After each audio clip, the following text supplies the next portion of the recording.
Well, hey, everybody, welcome to another episode, the third episode in the Newfound podcast launch series.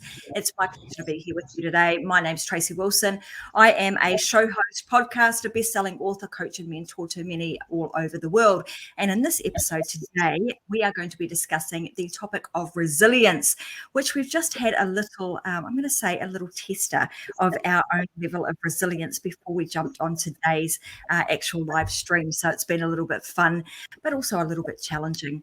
And I want to talk about this in the context of why we need to adapt or overcome or strengthen our resilience muscle, and why that's really critical in achieving success in every aspect in our life. Now, I'm joined today by two very special people, and these guys need, or girls, I should say, need a huge round of applause from everybody, because the amount of work that they have put into putting together both the 5 Minutes for Me app and the Me Time book is they've been absolutely amazing. So welcome to this podcast episode, Marg Booth and Finnen, who are the founder and co-founder of both 5 Minutes for Me and the Me Time book.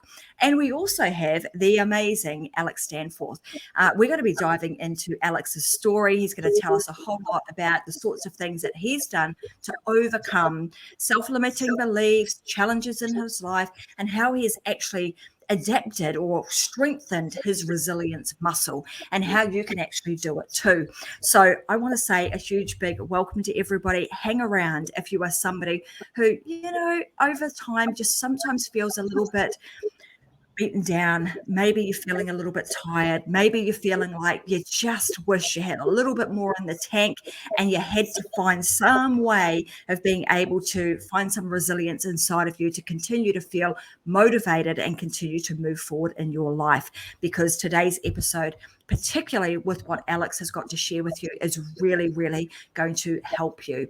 So welcome to this episode, Marg, Lauren, and also Alex. It's great to have you guys here to talk about this really, really important subject, particularly given that we have just come out of a very, I'm going to say, tumultuous time in history with COVID and everything else that's gone on, and people having to find, deep inside them that level of resilience and tenacity to continue to move forward.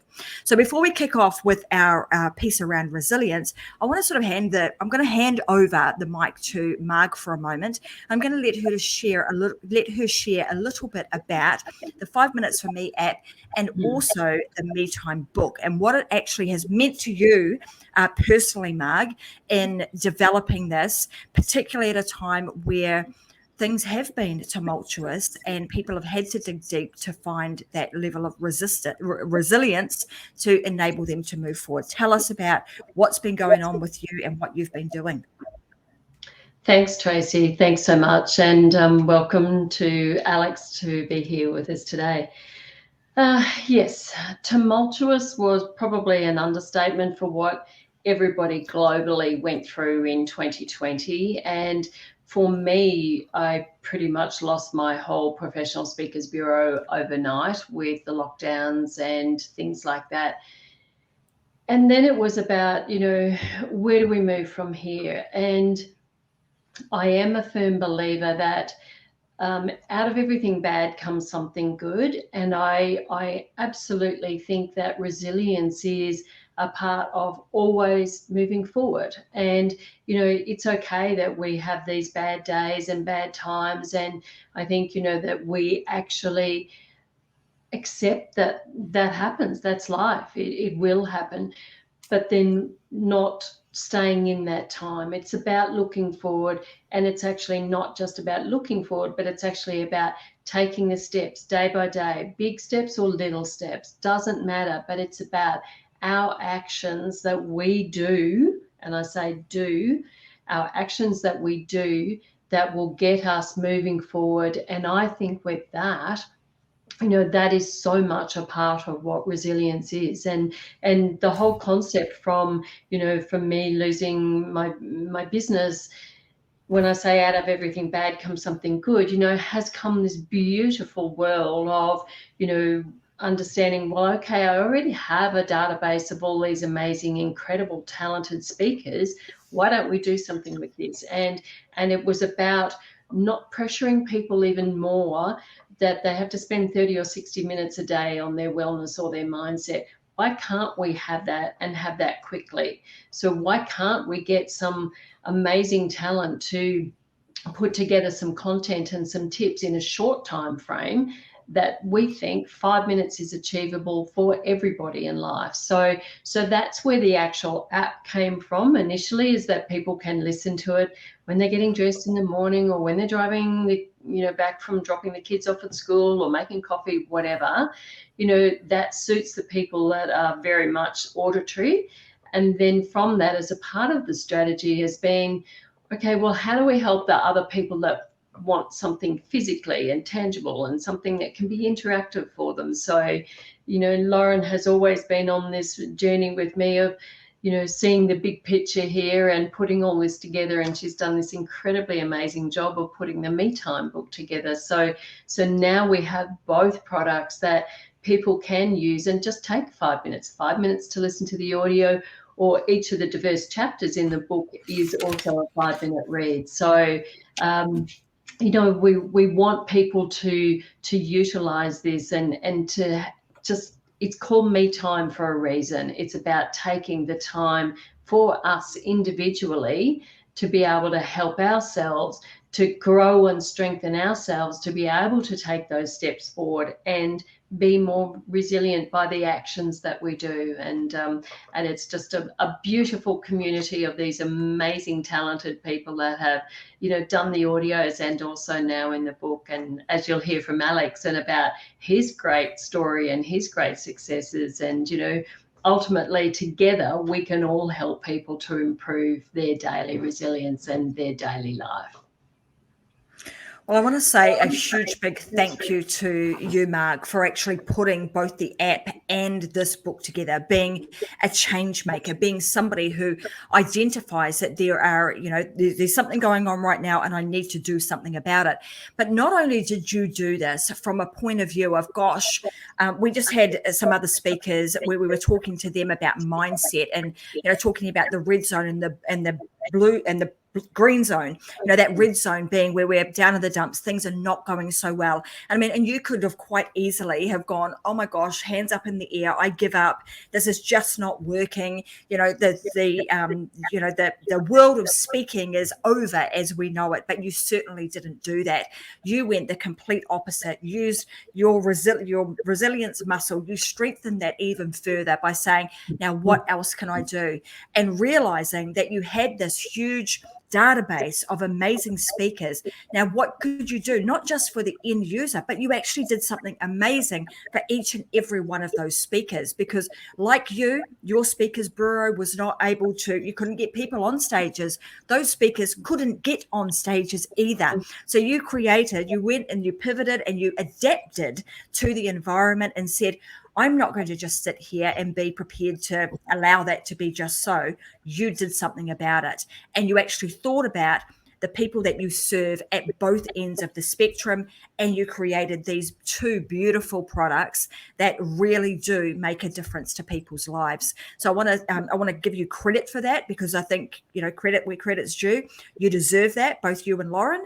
And if you continue to have that kind of mindset with your business, you will continue to thrive no matter what the situation is. And you are demonstrating that to each and every one of the speakers and the listeners and everybody else that has anything to do with you. So congratulations. I want to go to Alex now. And I know you have got a really fascinating story, Alex. So I'm going to let you sort of tell everybody a little bit about your story. And I know that you've had some times in your life where you've had to overcome some challenges, some self-limiting beliefs.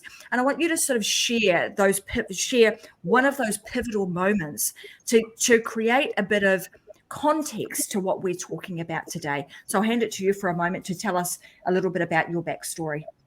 Yeah, thank you. It's great to be here. And again, such an important thing that, we all need to actually talk more about. So yeah, it's a pleasure just to have a chance to share a little bit about that journey so far. I think Marg said it best at the start, really. It's that ability to keep on, moving forwards when things go wrong, because in life they always will, as we found out in March 2000 and the start of the pandemic. To give a bit of context to my own kind of take on resilience, it all begins in the outdoors and adventure. But when I was a child, when I was about 9 years old, I had a mild form of epilepsy. I had a bad stammer, which I've had all my life. I was relentlessly bullied throughout school. I suffered with anxiety and panic attacks. And I guess growing up, I had this victim mindset. I believed I was born to fail. I believed that life was happening to me. Things were all against me, and I had no control over that. And I'm sure I'm not the only person who's felt that way. And we've all felt like that at times when everything is going against us. And I think what really changed everything was when I was about 14 years old. So about 13 years ago, which, is a relatively short time. And I was on my first hill walk in the mountains in the Lake District in England. And I remember having this complete mindset shift, this sense of perspective of, wow, there's a world out there, and doing something that I'd never had the confidence or the courage to do before. And being able to suddenly think beyond all these challenges and self, beliefs that I had, all these negative views. And I guess changing our environment can completely change our mindset, and that frame of mind. And at 14 years old, I suddenly I asked myself a question. I said, where is Mount Everest? Didn't know anything about it, didn't even know where it was. But suddenly that curiosity to think, well, what else could I do? What else could I achieve? And I guess through the outdoors, I suddenly realized I had a choice. Life has its challenges, that's inevitable. But we can always choose how we respond.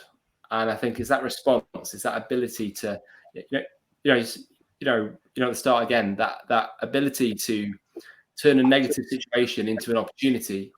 That for me is what resilience is all about. And since then, I've been trying to push that bar higher and higher and building that resilience to take on those inevitable, unexpected challenges. So when the pandemic came, my first thought really was, what's the opportunity? That didn't always come naturally. And I think resilience really is about the circumstances that we don't choose. But when we realize we have a choice, I think that's what makes life meaningful. And now I'm just want to share that with as many people as I can.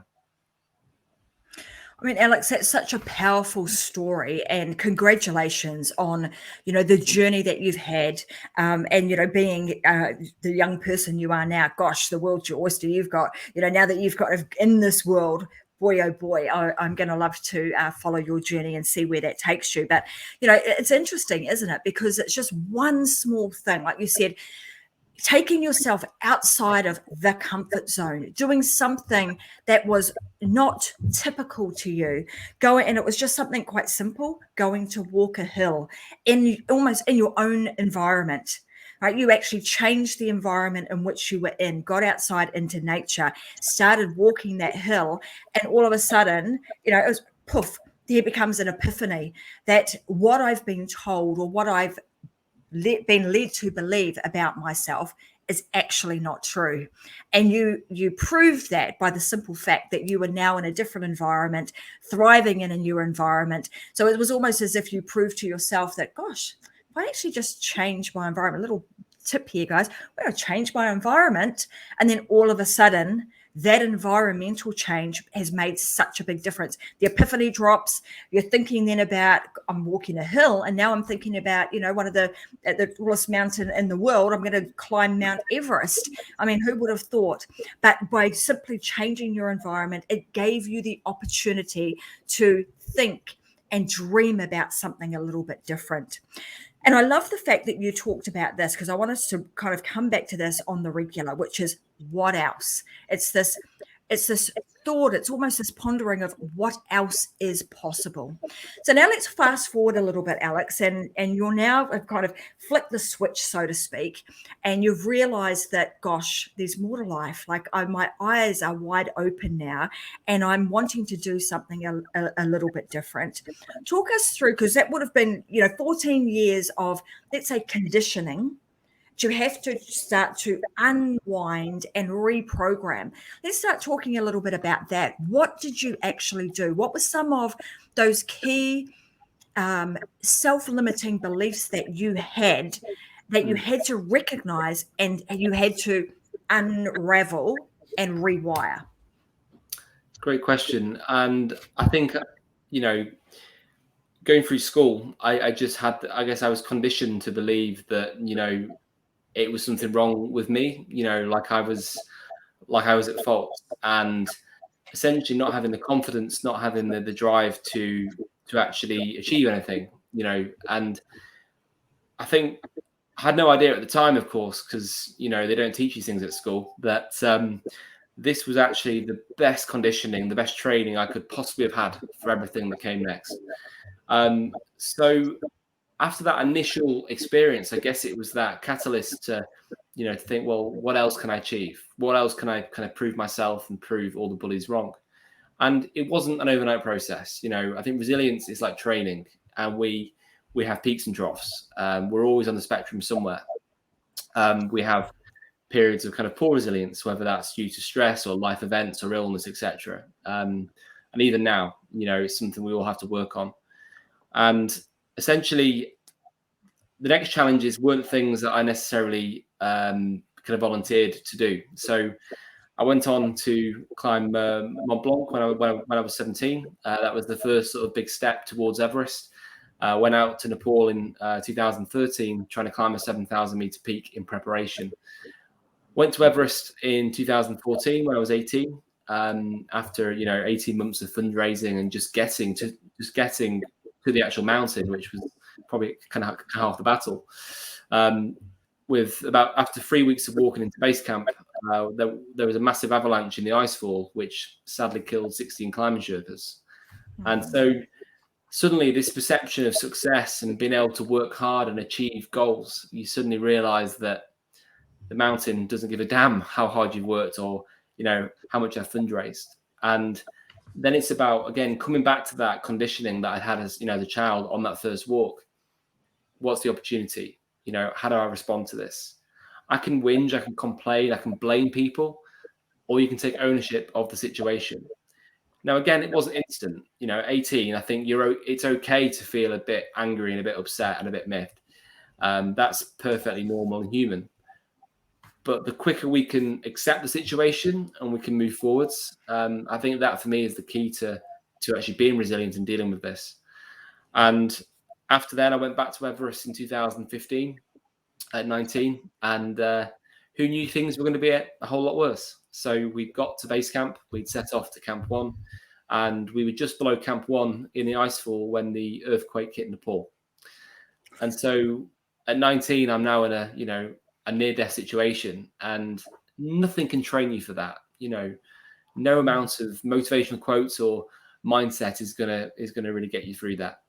But again, it comes back to that very basics of what can I control in the situation, and I think it's when we are in situations like that, like the pandemic, when we have no control, when we have no choice, it comes back to that very basic of what can I control in this moment, even if that's just the basics of staying hydrated, staying fueled, and taking care of ourselves and each other. So that's kind of where it went next, really. And so after Everest, I've been going into ultra endurance and just trying to see how that applies into everyday life.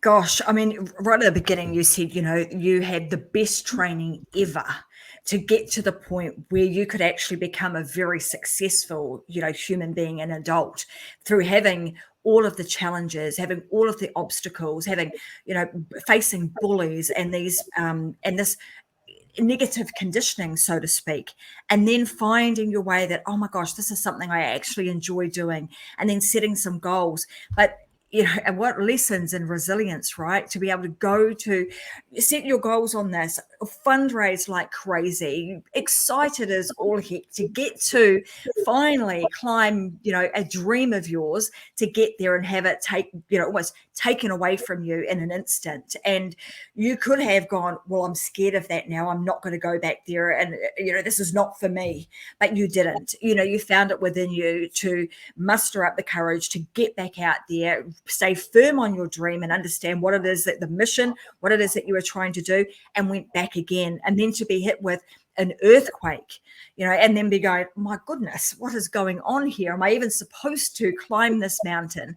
Must have been going through your head at the time. But the fact that you've brought it back to almost the most simplistic of things, being, what can I actually control here? What can I do in this moment? And how will I respond? And I think that's the thing that stands out the most to me in the story thus far, is that you've recognized that this comes down to one thing and one person only, and that is you, me. What can I do in this moment to make a difference? What do I need to do? And even if it is, I just need to find myself water and make sure that I stay hydrated. That is the thing that you do. That is the choice that you make.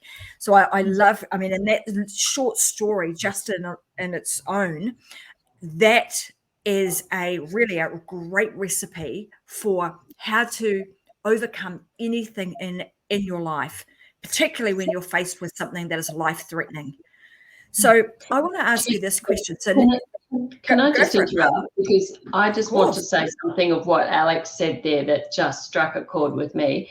His comment about the mountain doesn't care what happens to you, and oh my God, I was like, that, yes, we so often think, that everybody cares about whatever, stop thinking about that. And as he says, it is about our accountability and what we do after that. But I love that, the mountain doesn't care, what happens to you. It is what it is. Thank you. I'm really pleased that you brought that up, Marg, because I actually wrote that down. And I think that is extremely powerful. The mountain doesn't care. So it doesn't matter how much fundraising, how much, accolades you've got, how many letters you have after your name. It doesn't matter a thing. The mountain doesn't care. So if when we think about that, like as a mantra for our lives, how can we take that as the mountain doesn't care? How can we adapt that into our life to enable us to become, use our mindset to become more resilient? I'm curious now, what do you guys think about that? And maybe I'll go to Lauren. Like, what are your thoughts on that concept of the mountain doesn't care? And how would you kind of take what Alex has said here and infuse that into your everyday life? I think that just comes back to your whole resilience. It's keeping in your sort of own mind sort of thing. There's always that thing out there. Everyone's always worried about what everyone else will think. And really, when it comes down to it, they're all thinking about themselves. And that's where resilience comes back, is you need to look after yourself as well. You need to put yourself first. You try to help others, but you need to, as part of a mindset thing, remember to bring it back and look after yourself there. Absolutely. Thank you. And I'd hope that everybody that's listening today, take that and just ponder that for a moment. The mountain does not care. What does that actually mean to you? How will you, take that Alex has just said and infuse that into your life in some way, shape or form? So Alex, I know there's a lot more to the story and I'm intrigued now. I want to hear more about, what happened next, because obviously we've gone to the mountain. We've had an avalanche. We've had an earthquake. Oh my goodness. What's next? Well, after all that, my mum wasn't going to let me out of the house for a long time, but, I bet. Just back to your point then, I think one kind of mantra that our guide, so on both expeditions, our expedition guy was a guy called, a guy called Tim. And Tim always said to us, during the trip, that it doesn't matter how good your support team is, you're the only one who can put one foot in front of another.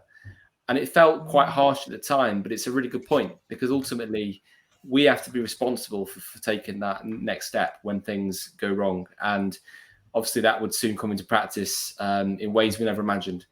But what happened next? Well, we were trapped at the mountain at Camp 1 for 2 days. Fortunately, all of our team at Camp 1 were unharmed. We got hit by a big powder avalanche, but somehow the debris, the ice, didn't catch us. So really, we'd had a pretty lucky escape. And it really makes you think differently around, our comfort zones and being safe, because we had no idea at the time that base camp had been hit by a much bigger avalanche triggered by the earthquake. And sadly, 3 of our Sherpas hadn't made it. And, base camp that morning at breakfast was the last time we'd see them alive, you know, and it shouldn't be that way. We all have this kind of perception of you know, safety. And had we not left base camp that morning, we probably wouldn't be having this, you know, this call now. So we came down after 2 days by helicopter to find just base camp, you know, devastated like a plane crash. I mean, I've never seen anything like it in my life, and I never want to again. But, you know, you're in that situation and you just have to make the best of it. So after 2 days of trying to salvage and help in any way, you know, in any way that we could, we obviously went down to Kathmandu and got back home about a week later, you know, to find that 22 people had died at base camp, 9,000 people across Nepal, which was obviously a much bigger problem than just a base camp disaster. And so suddenly you're part of this moment of history. You know, you're faced with something that you never anticipated. And yeah, that mountain doesn't care. It doesn't care how much you spent or what kind of good we've done in the world. And I guess the lesson from that for me was a really powerful one, and one that I'm really grateful to have, is that, you know, we're all on borrowed time, and we think we've got lots and lots of time to do things and achieve our goals and reach our potential. But at 19, I've realized that maybe we don't. And that kind of, again, it was that perception of resilience coming back to seeing all the Sherpas. You know, the Sherpas are the most resilient people who you could ever meet, because they have so little, but they give so much. And they always look for the best of situations. So I'll tell you a quick story around Tashi and Lakpa, you know, because they had this giant crack down the front wall of their house. And yet they were still bringing us in for trays of poppadoms and, you know, Pringles and Snickers bars and apple pie, telling us that we're part of their family now. We're not paying. And a couple of years later, I went back and saw them, and their house had sadly burnt down in a freak fire just about a week before I got there. Wow. And as I got there, Tashi was quite understandably quite shaken, but Lakpa was just smiling, his arms in the air, saying, "Don't worry, we're going to build a better house. This one was rubbish." You know, I mean, how many of us would respond the same way?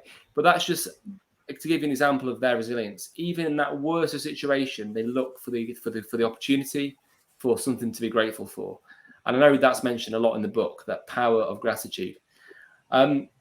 So I guess with that in mind, I came home, and after the initial, you know, trauma, the loss, I guess there was a bit of kind of post-traumatic stress. It's like, how do I turn this into something good? You know, I owe it to the Sherpas. So I started on my first book.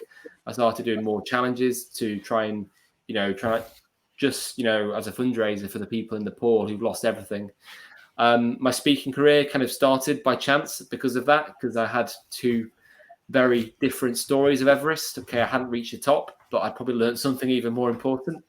And yeah, I mean, essentially it was probably the start of everything for me. And I started to look for other ways to kind of challenge myself and make a difference without having to go halfway around the world. I mean, what an inspirational story. And for you to, I mean, you know, going and having that sort of experience, I mean, it changes you. I mean, I can hear that in the story that you told, and even in your voice, that you come out of that a changed man, right?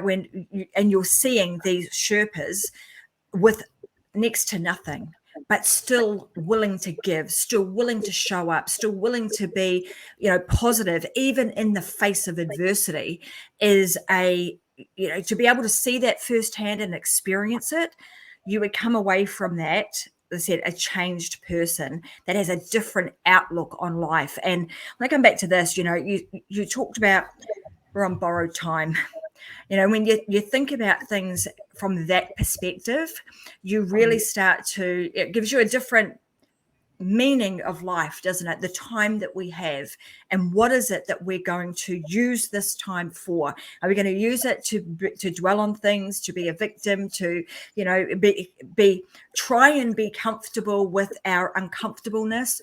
or will we use it for good? Will we use it for helping others, giving back, improving ourselves, making the world a better place? I mean, and you talked about that we have a choice, that we always have a choice with everything that we do. And the way in which we respond to things makes a huge difference to the outcome. And you could have chosen very, very different pathways and very different choices as a result of what's happened. That, you know, climbing up the hill or getting to base camp for the first time and having these things happen. You could have made very, very different choices, but you chose not to. And that shows a real strength in resilience and being able to continue to move forward. I think Marg's chomping at the bit. I think she's got some other questions that she wanted to ask you. Did you have something you wanted to say or add to that, Marg? Oh, I just like tick, tick, tick, tick, you know, like on all of this. And it is just our outlook on absolutely our outlook on how we look on life and what we do, and stop worrying about everybody else and just do you and do what is right for you, and just taking those actionable steps. And you know, I think there's so much in life about, you know, stop watching the media if it's all negative. Just don't even put it in your head. You know, you surround yourself with the positivity and the good things in life. And it does help to change our mindset, and it does help to, I don't know about everybody else, but to me, it's like, it's just to feel good. And when you feel good, I think you are a stronger person then, you know. And it might just be that you've just looked outside and gone, oh, it's a beautiful, the sun, it's beautiful, you know, just a moment of things like that, we are all so busy in life, and we just have to sometimes just stop for those few seconds and appreciate something, and to, you know, help us to go from there. And I just, you know, I admire people like Alex that do these incredible things, and also that can be out there to help so many other people, talking about it, about, you know, and being grateful for just the little things. You know, somebody's just lost everything, but, you know, we'll build bigger and better for next time, you know, and looking forward to the future, and that side of it. It's so empowering, I think, and step by step for everybody helps us to get there. Absolutely. Alex, I'm interested now in, you know, because you've obviously, now that you've got this taste of this outdoor adventure and being a little, I'm going to say, you know, taking some risks, but how do you balance self-care and your desire for constant self-improvement whilst also pushing yourself outside of your comfort zone? How do you kind of get that balance right? Great question, and an important question, because you know, we often get the perception that, you know, endurance and the outdoors and sport is about, you know, invulnerability and strength and, you know, never falling down, when actually it couldn't be further, you know, on the truth. And I speak a lot about this because I think it's really important, especially in men who don't want to show that kind of sense of vulnerability, you know, that actually it gets all of us. And I learned that probably the most actually after Everest. So actually it's interesting to kind of talk about that, because it was that sense of needing to do good and needing to, you know, keep on pushing and find the opportunity, and to, you know, turn this negative situation into a positive became a life purpose. It became an obligation. But back to your point then about being busy, you know, we're always rushing everywhere. And that was probably when I first experienced, you know, my idea of burnout, you know. And I think I was so focused on trying to help, trying to do, you know, do something good, trying to meet this very unrealistic expectation that I'd set for myself, and only myself, that after the end of that year, the end of 2015, you know, I was rushing from one thing to the next, for the next, you know, challenge, to, you know, talks and speaking and books and everything. You know, I decided if I couldn't kind of climb Everest, I was going to cycle it. So I found a hill in the Pennines, you know, here in England, and basically cycled up and down it non-stop for 21 hours till I got to 29,000 feet, so the same height of Everest. So it was all really good until all of a sudden that activity kind of died down, and I realized I was trying to kind of escape something. You know, we're all trying to kind of, you know, kind of self-medicate in different ways, and I I was trying to kind of escape this big trauma that I'd experienced, and I just completely hit the wall. At the end of that year, I literally fell apart to the extent that I tried to do a half marathon, and about halfway around, I just stopped my watch and walked home. Now, I knew I could do a half marathon. I've been known to do marathons just because I felt like it. And that for me was my body and my mind saying, no, it's not happening. And I guess I'd always been this adventurer, this athlete. I'd always been kind of mentally tough and resilient as I saw it back then. But that was the first time I realized that actually, it's not about strength. It's not about how we keep on pushing, but it's about how we recharge and ask for help. And I guess that was the first time that I could accept to myself that this was something that I couldn't just deal with on my own, like the epilepsy, like the stammer, like everything else. And that for me was probably the real turning point, to where, there wasn't really the self-care at all. I was just in service to everybody except to myself.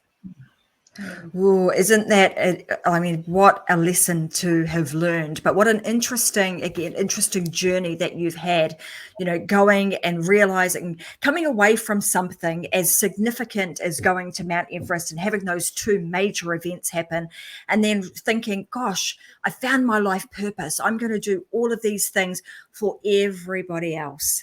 And then realizing, boy, I'm putting all of this time, my effort, my energy into everybody else and depleting your own. And then realizing that, gosh, I've neglected me and now I have nothing more to give. That is a lesson in and of itself. To say, we have to. That's why me time and the 5 minutes for me app is so important, because it is about you. It's not about being selfish. In fact, sometimes you need to be. It's grabbing that time, carving that out, and having that just special time for you to focus on you. Because the more you have in your energy bank, the more you have, you've strengthened your resilience muscle, the more you've got to give to other people. I want to go to this question now. So when you realized that this was the case, because you got to a point where you had a significant amount, I'm going to say, of self-awareness, and you got to a point where you had to reach out and ask for help. So what did you actually do?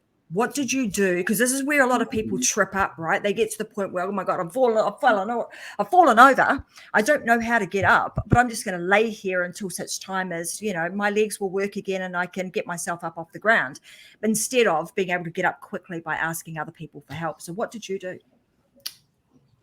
Great question again. All really good questions. And I think my chapter in the book again talks a lot about that ability to kind of set checkpoints and recharge, and I think when I hit rock bottom, the only way was really back up. But the first step was to see my doctor. I booked an appointment for the next day, and I just remember going to her and just breaking down in floods of tears, because I'd been holding all this by myself for so long, in kind of shame and stigma, which is sadly a real reason why a lot of men in particular don't talk about their mental health. And I think that ability to be vulnerable, to let it all out, was when I realized that this was an illness. This was depression. This was a lot of things. It wasn't just a weakness. It wasn't me at fault. And I think a lot of the childhood challenges and trauma were still there for sure. It's not about a cure. We just find better tools of managing them. And obviously resilience is one of those. But I think it was suddenly to stop putting the pressure on myself and to get that professional support. I think that for me was that kind of commitment that actually, I wasn't well. And because of that, like a physical illness, I needed to get that support. But as always, I've always used the outdoors as a way of managing that, normally running or cycling. So that has always been my medicine. And so I turned to that as always, but it wasn't about necessarily setting goals or putting the pressure on.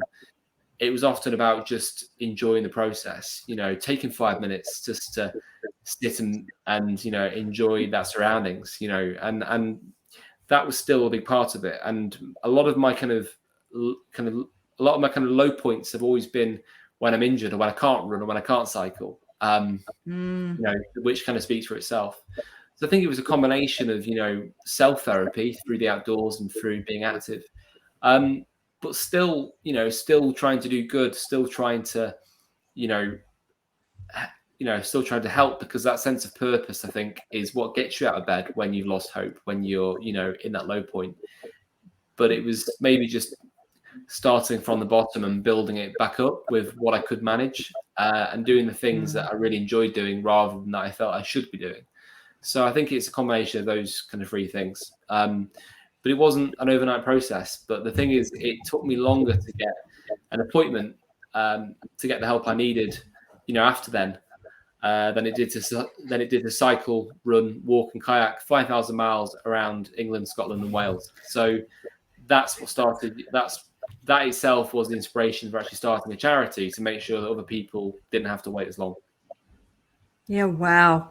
Again, all these things that you're talking about, and I alluded this to even with Marg. There are certain people in this world that see adversity, challenges, setbacks as major opportunities. And I think, all of you that are on the screen today do absolutely that. When times get tough, when the chips are down, you're looking at those and you're just going, well, where's the silver lining in this? Where's the point of opportunity? And you just get up and go. The other thing that I think is really important that you talked about here is having that support network. So the support network, people around you that you can rely on, that can support you when things get tough, but equally having tools and resources that can do the same. And I think this is probably a great time for me to talk a little bit, and I'll bring Marg in here too, and Lauren, to talk about the app and the book, because in the book itself, there are over 30 amazing contributors in that book. And each one of them, now they had a very short space of time. We are literally talking 5 minutes for them to grab the one most important thing that has made a difference to their life, shape that into a really powerful, empowering piece of content that is now shared through the app, but then being able to take that and formulate that into the book that is now, and Marg or Lauren will hold that book up to show you guys what it looks like. But inside of that book, hearing from the likes of Alex, there's a segment in there telling more about Alex's story, and some little gold nuggets in there, things that you can take away if you take the time, just 5 minutes, to read the book and then go away and implement these things. So it would be remiss of me not to make that connection, because I think that is the most powerful thing, is having that support network. And when you can get it and you can have it at your fingertips, not just any old people, we're talking, the people that are experts in their field, in the app, and also inside of that book. You have them at your fingertips if you download the app and get your hands on a copy of the book. I want to, we're going to wrap up very, very shortly. But Alex, before we do, I want to know from you, like, if you were to give one piece of advice to our listeners today about how they can, I suppose, develop their level of resilience, what would it be? What would you recommend that they do? Other than, because number one, obviously, is to download the app and get the book. But, aside from that, what would you say would be the thing that you would recommend they do? It's probably the hardest question of the session. And I think the book is a great way to start, because we all need different tools. Different tools will work.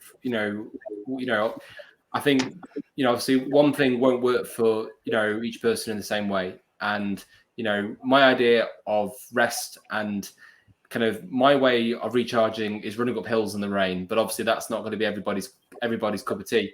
So I think it's finding those tools that work for you, and the book is a brilliant way to do that. But if I could say one tip overall, I think it would be,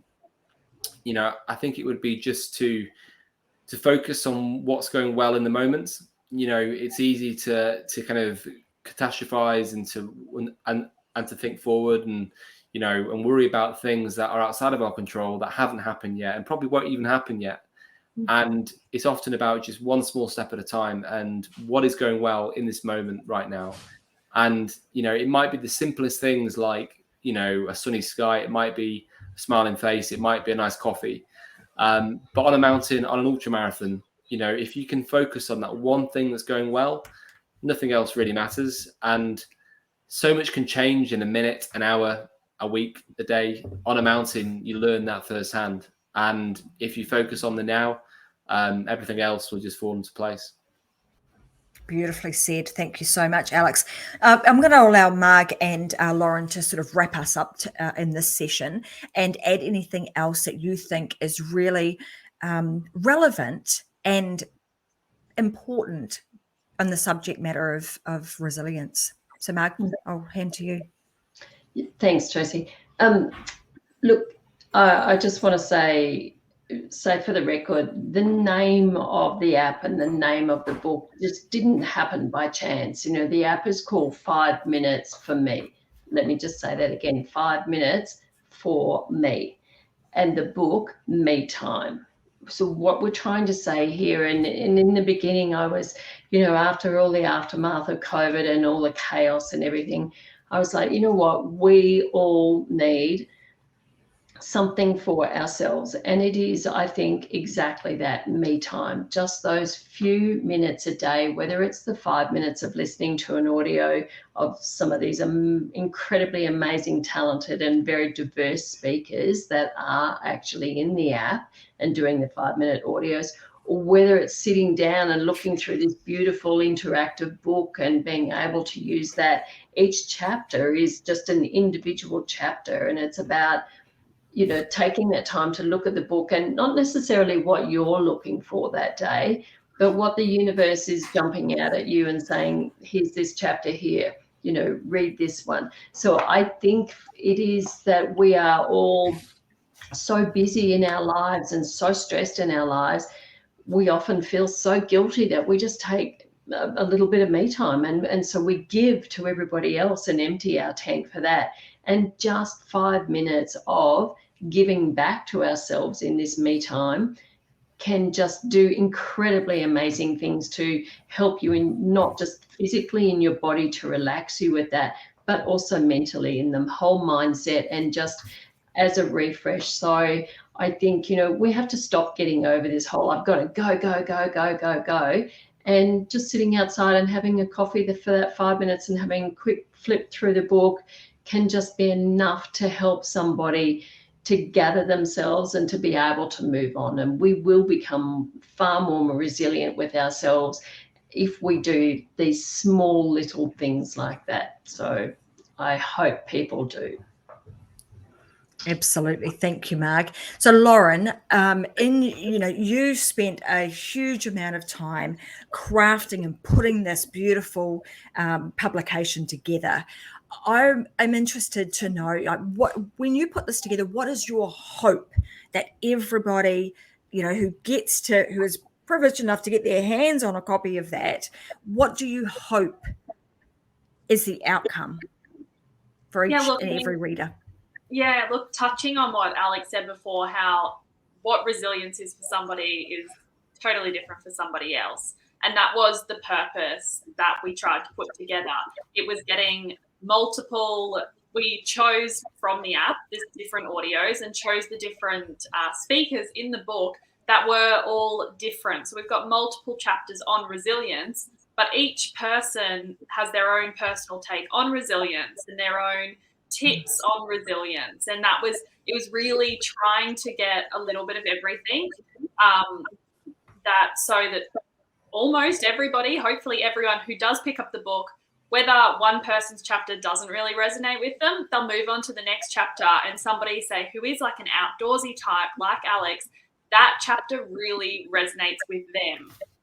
So that was really the purpose in bringing all of the differences together, and having the same theme throughout certain chapters, but that really, hopefully there's something in there for everybody. I mean, I find almost every chapter touches me in some way. I get a little bit from everything, and then I learn something new. Like Alex's ones with all of the little checkpoints. I've never even thought of sitting down and checkpointing just in your day-to-day life. Like, what are your checkpoints each week and each month? I'm like, oh God, I've never even thought of that concept. So I love just being able to hear all the different concepts in the app, and then, yeah, really getting down to the nitty-gritty and in there leaving room to write your checkpoints. So when you're listening to it, actually physically doing it and really thinking about it and thinking about it in your life and in your circumstances.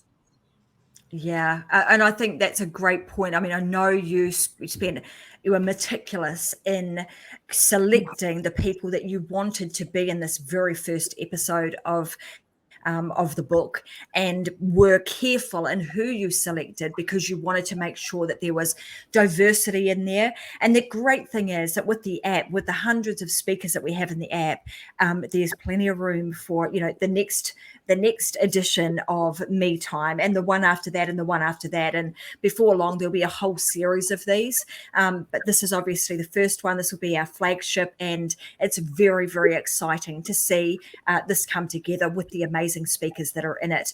So now would be a great time for me to tell you how you get your hands on it. So on the 18th of April is the date that the Me Time book will be available on Amazon for you to purchase.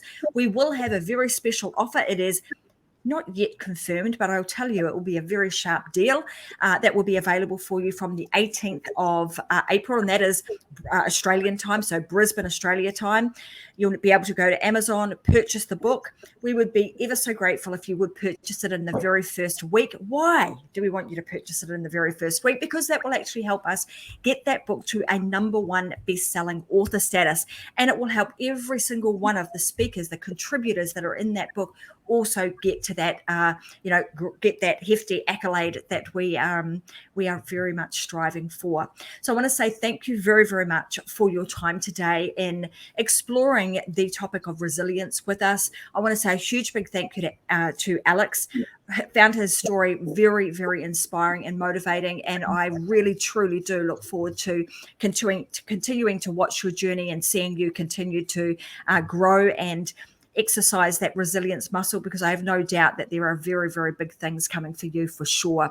I also want to take this moment to also to say, I'm gunning for both Lauren and Marg. I think what they've been doing in terms of the app and the book has been amazing.